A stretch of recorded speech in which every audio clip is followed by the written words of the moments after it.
Hello guys, welcome back to my YouTube channel. So guys, in this video I'm going to show you how to fix unable to verify app and internet connection is required to verify trust of developer.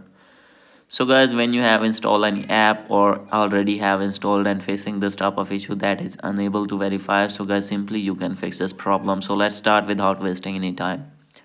So guys, simply first of all you need to go back, and guys, after going to back you need to open your settings on your iPhone.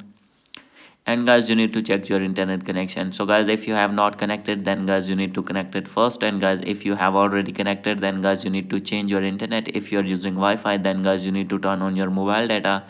And guys, if you're using mobile data, then you need to turn on your Wi-Fi. And guys, second step is you need to go back, and guys scroll it down. Here is the option of general. So guys, maybe there is network problem, you need to reset your network settings from here, as you can see. And guys, after doing this you need to go back, and guys, after this you need to check your VPN connection. If connected any VPN, then guys you need to disconnect your VPN, and after doing this you need to go back. And guys, you need to click on language and region, and guys you need to change your region according to your country. And guys, after doing this you need to go back.